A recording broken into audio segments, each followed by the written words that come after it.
Merci de votre fidélité. 20h sur la télévision Futur Média. Bonsoir à toutes et à tous. Bienvenue à cette principale édition. Les titres, c'est tout de suite. Le CITRAPAS, le syndicat des travailleurs de la pêche et de l'aquaculture en grève à partir de ce 14 avril.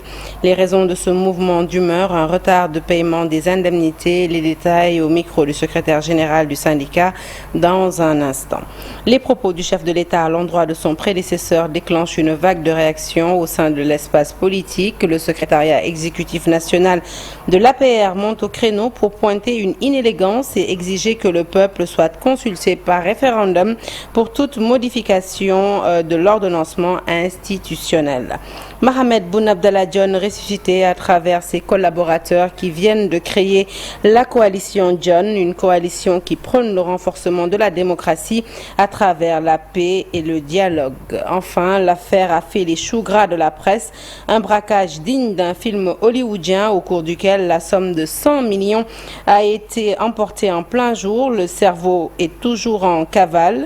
Il a été toutefois identifié. Il s'agit du cousin de la victime. Ce dernier va s'exprimer dans ce journal. Voilà pour les titres. Le développement, c'est tout de suite.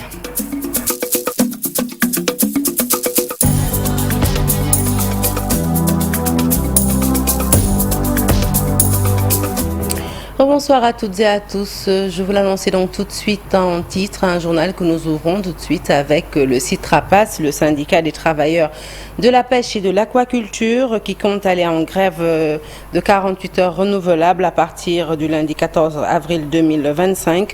Ce mouvement d'humeur s'explique par le retard de paiement des indemnités depuis le mois de janvier 2025, plongeant ainsi les travailleurs dans un désarroi total. Omar Dramé et le secrétaire général du CITRAPAS, je vous propose de l'écouter au micro de Chérif Dia. Des travailleurs de la pêche et de l'aquaculture du Sénégal informe l'opinion nationale et internationale des terribles difficultés auxquelles nous sommes confrontés.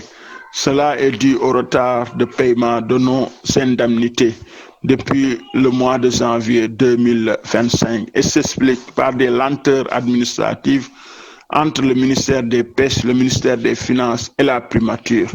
Cette situation inexplicable, inadmissible et inacceptable ne peut plus se prospérer.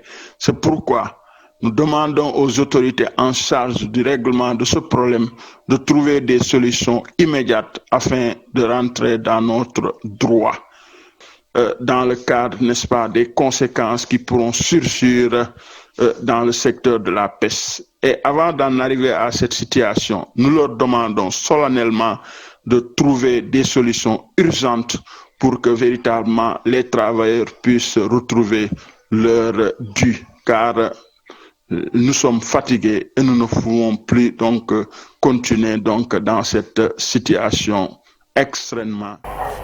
À la une de l'actualité politique, les réactions du secrétariat exécutif national de l'APR suite à la sortie du chef de l'État. Dans une déclaration qui nous est parvenue, le SEN dit, je cite, le défilé a rendu hommage à la vision et au bilan du régime du président Macky Sall qui a doté le pays d'un outil de défense et de sécurité à la mesure de l'ambition que nous avions pour le Sénégal, en lieu et place de mesures concrètes pour poursuivre l'œuvre de transformation du Sénégal. Le présent régime célèbre son premier anniversaire au pouvoir par des apitoiements, des complaintes et une recherche de boucs émissaires afin de justifier son immobilisme, son incompétence et son inertie. À cet effet, les propos et insinuations du président de la République à l'égard de son prédécesseur sont inqualifiables et manquent d'élégance et de tenue. Par ailleurs, le SEN exige une clarification immédiate sur les réformes institutionnelles annoncées afin d'en évaluer l'opportunité au moment où l'urgence se relève plutôt du faible pouvoir d'achat des ménages, des milliers de licenciements abusifs des jeunes, de l'insécurité galopante et des arrestations arbitraires d'hommes politiques et de chefs d'entreprise. Le SEN exige que le peuple souverain soit consulté par référendum pour toute modification concernant la nature du régime politique sénégalais, notamment l'ordonnancement institutionnel. Un communiqué donc signé par le secrétariat exécutif national de l'Alliance pour la République ce 6 avril. La coalition John voit le jour après le rappel à Dieu de l'ancien Premier ministre du Sénégal, Mohamed Boun Abdallah Dionne. Ses collaborateurs disent avoir créé cette coalition pour renforcer la démocratie et la justice, une coalition ouverte pour une nation de l'éthique et pour le dialogue et la paix afin de pouvoir prétendre à un développement plutôt à un développement. Par ailleurs, la reddition du compte, l'amnistie était aussi au menu de la rencontre. Écoutons tout de suite Boubacar Yatassaye, premier vice-coordonnateur de cette coalition. Il nous en dit plus au micro d'Ahmadouba. Nous sommes dans l'opposition. Ça c'est clair. Pour le dialogue, notre compagnon, notre frère, Boubacar l'a dit tout à l'heure, nous sommes pour le dialogue. Nous sommes pour la paix. Nous sommes pour la paix. Parce que dans ce pays-là, où on est dans la paix, où on s'affronte. Les confrontations que nous avons vécues de 2021 à 2024 doivent nous faire réfléchir avant d'emprunter encore cette voie. Mais faudrait-il aussi que l'actuel pouvoir joue le jeu. Le pouvoir ne peut pas continuer à interdire des manifestations. Systématiquement. Ça, ce n'est pas possible. Le pouvoir aussi ne peut pas continuer à forcer des lois mécaniques votées par une majorité mécanique. Il y a des lois qui nécessitent la consultation du peuple. Le président a annoncé des révisions constitutionnelles. Si c'est des révisions constitutionnelles majeures, il faudra les faire passer par référendum. Et voilà, il s'agissait plutôt de Mohamedou Moustapha Diagne de la coalition John. Parlons à présent du dernier livre de Madiambal Diagne, son 5e ouvrage intitulé Wade, 1001 vies. Madiambal Diagne qui a expliqué son approche dans l'écriture du livre et évoqué son souci d'objectivité. Il dit, je cite, « Je n'ai pas voulu très sincèrement me mettre trop en avant dans le livre, j'ai voulu faire un peu de distance, j'ai voulu faire un peu cette distance qu'on peut considérer entre le mi-chemin, entre le subjectif et l'objectif. » La cérémonie organisée en présence d'éminentes personnalités composées d'observateurs de la scène nationale, de personnalités politiques et intellectuelles a offert un éclairage sur le parcours de l'ancien président du Sénégal, Abdoulaye Wade. Nous écoutons Madiambal Diagne au micro de Modou Diop. Comme le président Wade savait agir dans la discrétion, mais aussi dans l'efficacité. C'est ce qui explique qu'il peut nommer un directeur général des impôts et domaines sans le connaître. C'est ce qui explique qu'il peut appeler un journaliste qui passe aux yeux des gens du palais comme quelqu'un qui, le diable avec des cornes, pour lui filer des informations en disant c'est ça l'intérêt du Sénégal. Le directeur de cabinet du ministre d'État Habib Sy a raconté l'anecdote Ségoura. C'est vrai, c'est dans le livre. J'avais la possibilité de discuter avec le régime du président Wade, ses collaborateurs. Je leur avais suggéré une décoration pour Alex Ségoura qui avait aidé le Sénégal et je pouvais le témoigner dans des circonstances très précises. Malheureusement, l'affaire a mal tourné parce qu'à la place d'une décoration, il a eu autre chose et ça a un peu rejailli sur l'image du président Wade. C'est vous dire. C'est parce que c'était un excès de générosité, il a été emporté par l'idée de faire du bien que c'est ce qui lui arrive. Donc il faudrait vraiment de l'indulgence de ce point de vue-là pour ne pas en faire systématiquement une tâche sombre. Notre culture, nous, Africains, peut être différente de la perception que certains peuples peuvent avoir des rapports humains. C'est justement sous cette dimension-là qu'il faut voir la question. Et nous restons avec cette cérémonie de lancement pour parler cette fois-ci de l'ancien Premier ministre du Sénégal. Il s'agit d'Amadouba qui a partagé un instant qu'il a vécu avec l'ex-président Abdoulaye Wade, un instant qui l'a marqué à jamais. Amadouba rappelle que durant son mandat lié à l'organisation des élections, il a dévoilé le message fort qu'il avait reçu de Maître Wade à l'époque, une exhortation à demeurer républicain malgré les contraintes politiques. Nous l'écoutons. Ça veut dire quoi? Wade a fait confiance à mon ministre il m'a nommé à cette prestigieuse fonction sans me connaître, sans chercher à me voir, sans chercher à me rencontrer. J'ai eu le privilège d'accompagner mon ministre au groupe consultatif en 2007, où j'avais la charge d'expliquer la stratégie fiscale à venir du pays. Et je pense qu'il avait suivi cette présentation. Toujours est-il qu'à mon retour de Paris, il m'a fait appeler par Zakaria, ministre d'État, secrétaire général, qui me dit un jour, le président voudrait que vous veniez au palais lui faire la même présentation qui a été faite à Paris. Je dis que mais ça c'est assez compliqué pour un directeur général que le président l'appelle directement pour qu'il vienne faire une communication au palais avec lui. Il me dit non, tu viens avec toute ton équipe. Et c'était la première fois que j'entrais en salle de conseil de sécurité. Je suis venu, le président m'avait accordé 2 heures. Après il me dit, je n'ai pas de questions à vous poser.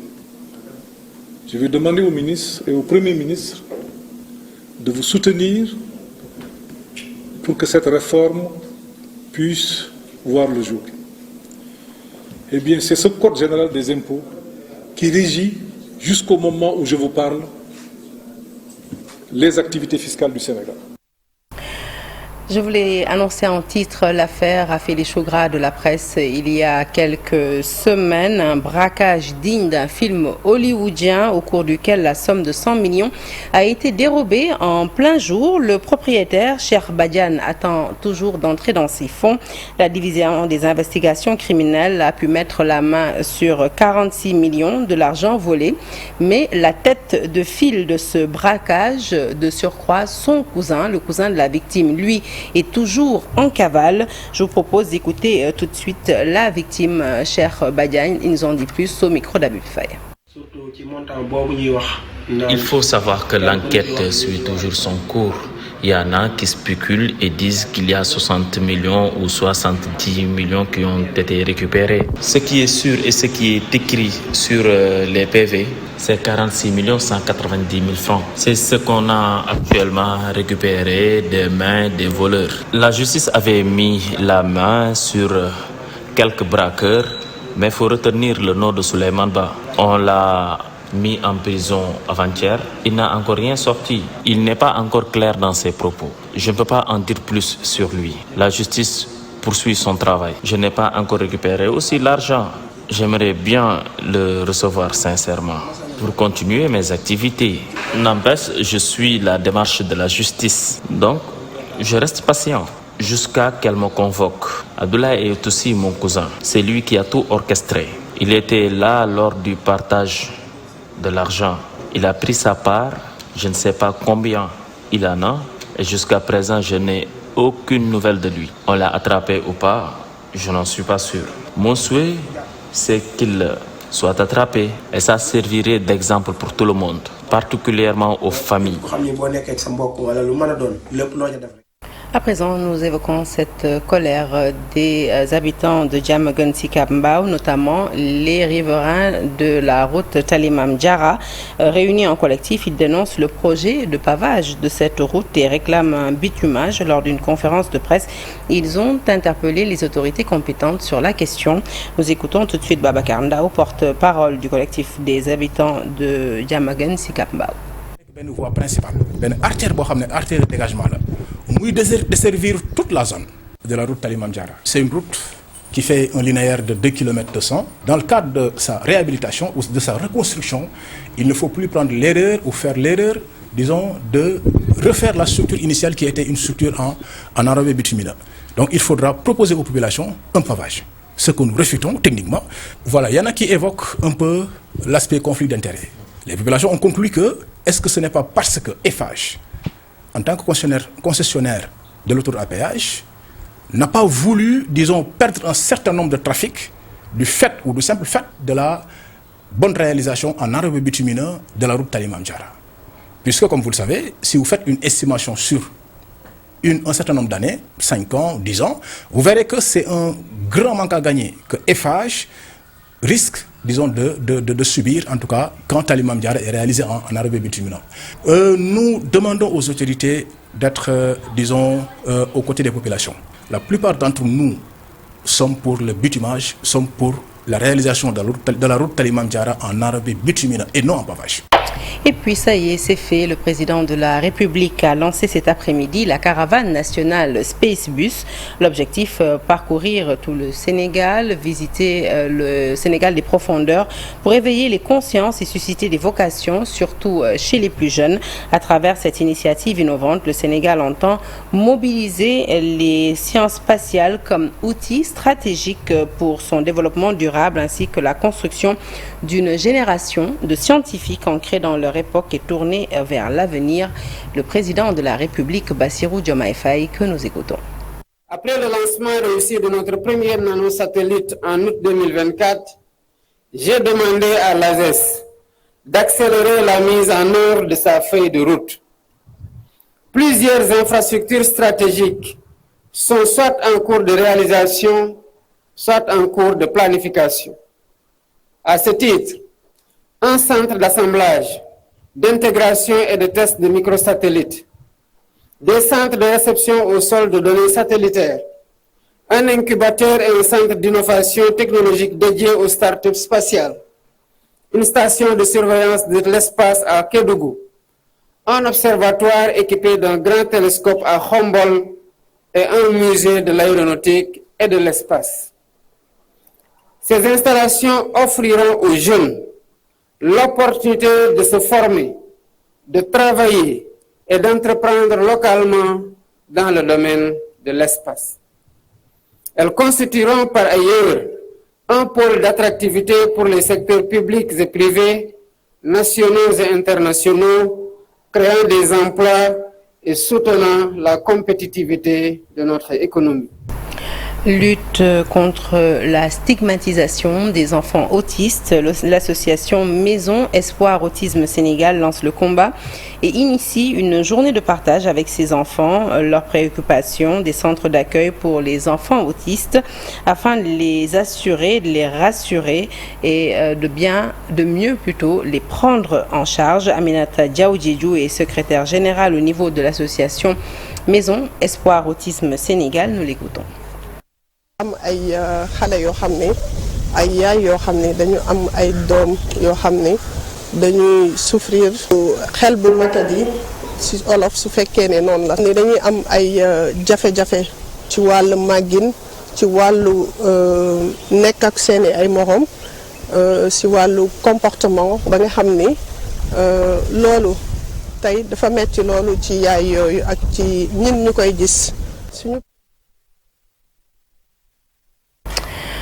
Vous avez certainement dû remarquer que l'élément a été diffusé en Wolof. Nous n'hésiterons pas à vous le retransmettre certainement dans nos prochaines éditions. Parlons à présent de ce cri du cœur des populations de Barkéwi. C'est dans le Dandemayo, département de Kanel, cette localité qui accueille chaque année des milliers de fidèles à l'occasion de la ziara annuelle de Thierno Chérif Aïdara, souffre de sérieuses difficultés d'accès à l'eau potable. Face aux menaces des inondations, les populations appellent les autorités à réagir plutôt pendant qu'il est encore temps. Le reportage est signé à Libandagnan. C'est le cas chaque année à la veille de l'événement religieux de la localité. Les populations de Barkéwi se sont encore une fois retrouvées. Située au cœur du Dandemayo, dans la commune de Horkadjere, cette localité qui accueille des milliers de fidèles à l'occasion de la ziara annuelle souffre malheureusement de conditions d'accès très difficiles à l'eau potable. Malgré sa forte démographie, Barkéwi ne dispose toujours pas de forage. Au lancement des activités de préparation de cet événement annuel, les notables de la localité ont fait face à la presse pour interpeller les autorités. Nous donnons nos doléances aux autorités. L'extension du courant ici à Barkéwi, avoir de l'eau potable ici à Barkéwi et la disponibilité d'un CEM pour l'éducation à Barkéwi. Parce que la majorité de nos enfants, filles et garçons, ont abandonné grâce à l'absence d'un CEM ici à Barkéwi. lu des li nag waxu dëkk bi la seen soxla yëpp ñu wax ko Surtout les difficultés liées à l'accès à l'eau potable. Nous sommes dans une localité qui accueille des milliers de pèlerins chaque année. Nous sommes fatigués de vivre ces difficultés-là. À cela aussi, il faut ajouter cet enclavement. Dès la tombée des premières pluies, on ne peut plus sortir, entrer dans cette localité de Barkéwi. C'est un appel pressant que nous lançons à l'endroit des nouvelles autorités. Portant encore les séquelles des inondations de l'année dernière, les populations de cette zone du Dandemayo Sud dénoncent l'arrêt brusque des travaux des routes. D'ailleurs, c'est pour éviter les difficultés liées à l'enclavement dès la tombée des premières pluies que la date de la 20e édition de cette ziara annuelle de Barkéwi a été rapprochée pour le 15 de ce mois. Et dans le sud, les familles des victimes du naufrage du Joola ont organisé à Ziguinchor une randonnée pédestre en mémoire des 2000 victimes de la catastrophe maritime qui a emporté leurs parents. À l'issue de leur randonnée, ils ont jeté quelques fleurs au niveau du mémorial musée de Joola qui était leur point d'arrivée. Élie Jean-Bernard Diatta est le porte-parole de ces familles. Nous l'écoutons au micro de Boubacar Diassi et Lamine Mandjan. Donner à la mémoire des victimes du Joola est extrêmement importante, avec un message hommage aux victimes pour contribuer à l'introspection, mais rappeler au Sénégal et au monde le 26 septembre et tout le monde qu'on a perdu dans le Joola. Et sur ce, je suis là en tant que président de l'école de football pour avoir perdu 27 victimes. La marche a été faite depuis l'hôpital régional jusqu'au mémorial musée. Des fleurs qui doivent être déposées et une prière qui doit être faite dans l'enceinte du mémorial musée, parce que c'était ça l'importance de cette journée. Rappeler au Sénégal, formuler des prières avec un thème hommage aux victimes du Joola, je pense que ça c'est extrêmement important. Moi je suis très impressionné de l'intelligence de l'association nationale avec les jeunes qui organisent des activités qui n'ont jamais été mises sur pied depuis 23 ans. Voilà qui met un terme à cette édition que je suis ravie de vous avoir présentée. L'actualité se poursuit sur toutes nos plateformes digitales. Un peu plus tard dans la soirée, ne ratez surtout pas le face-à-face entre deux ténors. Il s'agit de Reug Reug, grand lutteur mais champion MMA également. Et Boy Niang, icône de l'écurie de Pikine, un face-à-face qui sera animé par notre Lamine Samba national. Excellente suite des programmes en notre compagnie et bon début de semaine à toutes et à tous. Merci.